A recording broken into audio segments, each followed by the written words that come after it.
you may also like.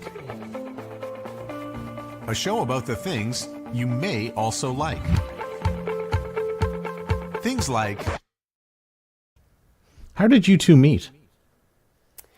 We both were in a nutritional therapy program, and it was like a 10 months long program. And at that time they had in-person workshops, and we both lived in Dallas. We had never met before, but we would see each other on like weekly calls that we would have.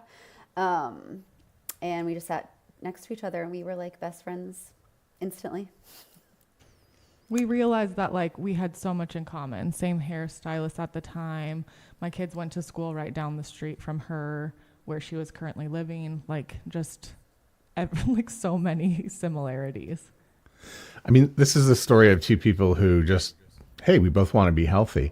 But when people talk about being healthy, there's so many things that need to align as to what defines healthy. So between the two of you, what was it that really sort of made you go, yeah, me too?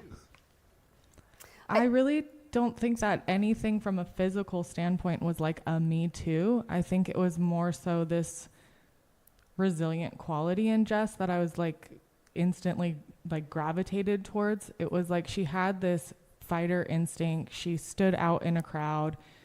She was bold. She was unapologetic. She just had this quality that I kind of wanted to have within myself that I wasn't fully embodying. But also, I think we both are kind of like scrappy individuals. Yeah. Like we'll get it done, however that may be.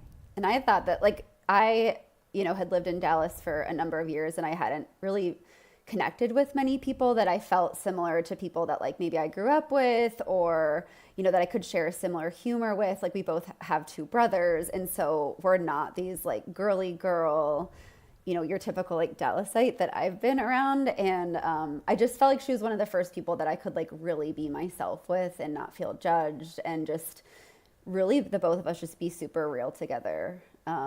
We just always kind of tell each other how it is, and always have support each other from day one of being friends. And I just hadn't really had a friend like that before. I hadn't really had a friend that I didn't feel like I was like, in competition with, especially kind of like in the same field. Like even, we both started out seeing clients and opening our own practices. Like we always shared in like the courses that we took. And it was just always that like sisterhood. I just never felt any type of like trying to get ahead of me or, anything like that. What's the hardest thing for someone to admit when it comes to health? Because you talk about having to be a fighter and fight through some things. And I'm sure you've met clients who just can't seem to get there when it comes to something involving their health. So what are some of those barriers and walls that we need to knock down to get them to where they need to go? Something we've really talked about on our podcast pretty much with every guest that we've had, and I know this has been my own story, working through chronic illness, is really stopping just focusing completely on the physical aspects of health, because so many people, just similar to allopathic medicine, want the pill, they want the quick fix. And, Ashley knows this with working with clients, and is that it just doesn't work that way. And it's really, I think we've both seen it's people that don't want to kind of dive into maybe some of those patterns that have held us back our whole lives, or past traumas, or just major stressors that are just kind of, continuing to be negatives in our lives. I think people don't realize, like, if you're going to heal from a chronic condition, it usually takes some pretty radical changes, and it's not always just like changing your diet, but it's often like looking at the relationships that you have and boundaries that you have, and just things that often people aren't willing to do. I also think that holistic health is, like Jess said, not the quick fix. And so it, like, people lose steam on healing in this fashion. It's like, oh, well, it's not happening fast enough. It's not happening on my schedule. I'm not achieving this on this timeline. And when we can kind of shift our perspective and look at it as like a daily pouring into ourselves, how are we showing up for ourselves? How are we caring for ourselves? How are we setting boundaries? How are we speaking our truth? How are we nourishing ourselves?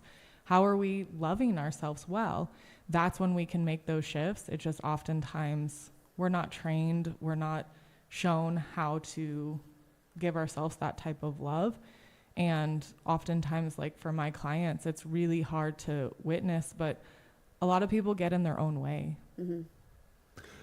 Was there a moment for either one or both of you that made you pivot towards holistic health?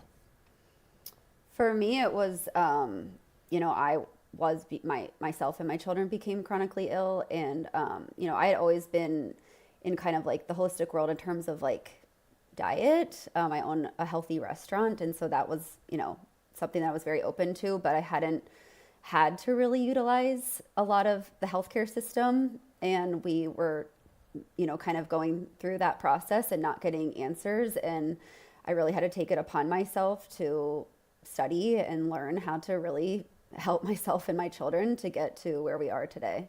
It was really kind of out of necessity, not necessarily something that I, was looking to do, but found myself doing after I just wasn't getting the help that I needed. And my story is quite different. My grandmother cured herself of like 4 different types of cancer. So she was using methods like fasting, coffee enemas, castor oil packs, yoga, dramatically shifting her diet and lifestyle. And therefore my mom was a product of that. Before it was trendy and cool, we were eating all organic. We never were put on antibiotics. My mom just really raised us in a health-focused environment. And so when I kind of strayed from that in college, I knew that foundation that I was taught like my whole life that I wanted to get back to. Now, no country is perfect, but I do know that when I go to the United States, I see a lot more sugar in something as simple as cereals. Congratulations to the sugar lobby in America who have managed to get sugar into just about everything. But Ashley, you went to Costa Rica. In fact, you're in Costa Rica now, I believe. And what is it about living down there that is just so noticeable that you would have to tell people back home it's different? It's healthier.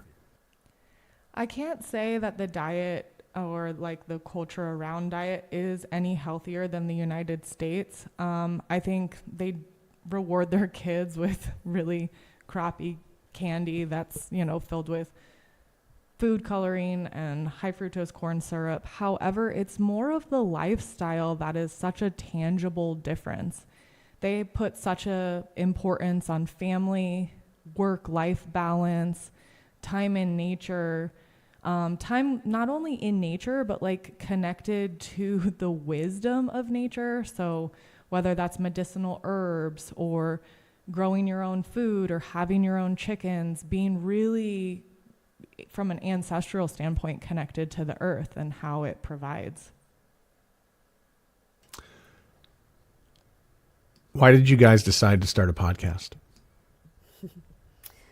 I think we've been talking about it for a long time and both just felt like we had so much more to say that is really hard to convey, just whether that's in an Instagram post or an Instagram stories. It's also anything holistic related is pretty heavily censored, and that really started around the COVID times. And yeah, we just really wanted to have a different type of conversation that isn't always had on Instagram, because there is so much clickbait and, that type of thing. And we just felt this need for a lot of people, especially people that are chronically ill, to hear from people in a long form, their stories and how they've overcome so many struggles, some of them since childhood. And it's just been really rewarding to hear the feedback that people are like, it's just a little bit of a different conversation that's being had on social media. And I know that we both know that it's a very saturated market, but I don't think there's a lot of wellness podcasts that are having like really real conversations, because it is all about image or selling something, or talking about facts and statistics, or fear that type of mongering, thing. right? Or fear like mongering and heavily weighted in statistics and data, and that's not what we wanted. We wanted like real conversations. So you've had some real conversations, and a few of them I found very, very alarming. because I've had to worry about things all of a sudden that I didn't think I had to worry about. So like I knew, for instance, like you did an episode about mold that was popular. And of course, I don't have any mold in my place, so I'm fine, right? However, I do have Instagram, and Instagram is a toxic spot. And I had to sort of listen and go, yeah, you know what? This ain't all that good for me. Right. I think we are trying to offer different perspectives, and, hopefully people don't take offense to a different perspective. Hopefully they hear it and they kind of filter it through their own filter and say, is this for me? Is this not for me? And that's always been Jess and I's goal, is to empower people, give them an information in kind of real stories where we're not hitting them over the head with the data, but instead through other people's stories, they can get curious, they can weed out what's for them, what's not for them, and kind of open their minds in a different way. And even when we've talked about topics that, can feel very overwhelming or stressful for people, mold, for example, we've really wanted to discuss mold in a different way that was messages of hope and resiliency and overcoming things, because, that's life. Like, life is not easy all the time. And I think that that's what our podcast really speaks to, is just how people have overcome some like really, really hard times by doing things a little differently. Again, I feel like I'm going to ask the same question that I already asked earlier when it comes to, like, maybe it's your patients who want to push back a little bit on health, but you've got a planet that wants to push back, and maybe we want to censor it, or maybe we don't want to listen to the whole episode about what you're talking about, but it's just a perspective on health. So I sometimes wonder if people fear getting healthy. I think about this often because I work with clients, and I sometimes often think, like, is that what happened with Western medicine, where they didn't give people the benefit of the doubt, or they didn't think that they could make those hard changes, and they just created a pill for every ill, right? Let's get rid of your symptom as quickly as we can.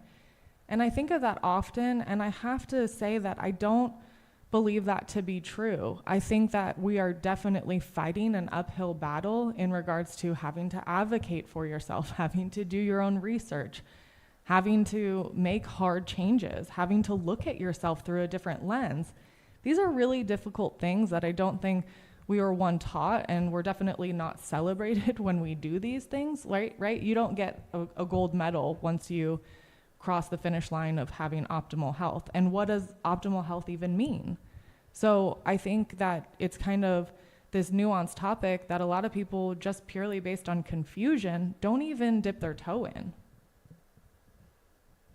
I think too, it scares people that they're like, oh wait, I'm going to actually have to make changes in my life, and I'm going to have to choose differently, and it might impact my relationships, and it might, be a little bit harder. And I think that's what really keeps people, and I think it's too just a lack of understanding. And when people don't understand certain topics, they automatically make them wrong or bad or not for me. And I always tell people, you know what, you're really fortunate that you don't have to worry about your health in this way. Lucky you. And really, people don't worry about their health until they have to, or until they get some sort of scary diagnosis or symptoms that become, a huge impediment in their life. And I always tell people, that's awesome for you. I'd love to not have to worry about my health every day, Someone is making a decision listening to this for the very first time, and where should they start if they want to make a change with their health? What is one thing they can do today to take that first step towards becoming healthier? And I love this one-step process because we just have to do one thing. We don't have to do many things. I would say get curious, like with kind of what you're feeling, right?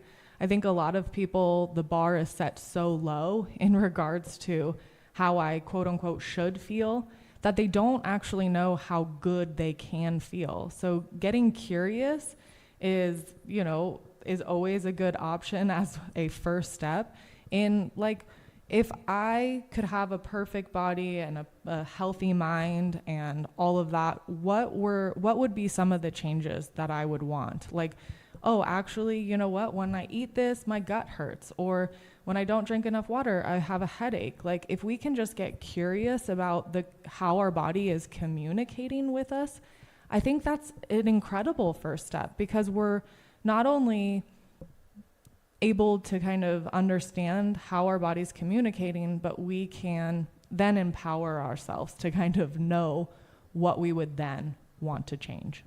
And our podcast episodes 3 and 4 are all about the foundations of health. And we really go in depth in what we consider the foundations of health, because it's really hard to have. And I think about this because so many of my friends they know of me as like this holistic health person. So they have this symptom and they always want to, what should I take for this? And it is really hard for me because it's like, I know how you live and there's so many things that I want to tell you to do, but I know that's too overwhelming. And it's not just taking a supplement, but, you know, these are the foundations of health. And, you know, how are you doing on these? You know, drinking enough water? Are you, eating less processed foods? Are you moving your body throughout the day? You know, just these really simple things that I feel like, especially as Americans and the way that we live today, just continue to override in try to out supplement or out biohack these really just foundational things that we all should be doing every day, really without thinking about it. It should be our lifestyles. And people just really don't know the very basics. And that's what our episodes 3 and 4 go over. I want to thank you both for taking the time to be on the podcast, and congratulations on the success of your podcast to date. Thank you so much, Matt. Thanks for listening to You May Also Like. You may also like our website at youmayalsolike.net. The show is produced by Evan Serminski and built for your ears by everyone at the Sound Off Media Company.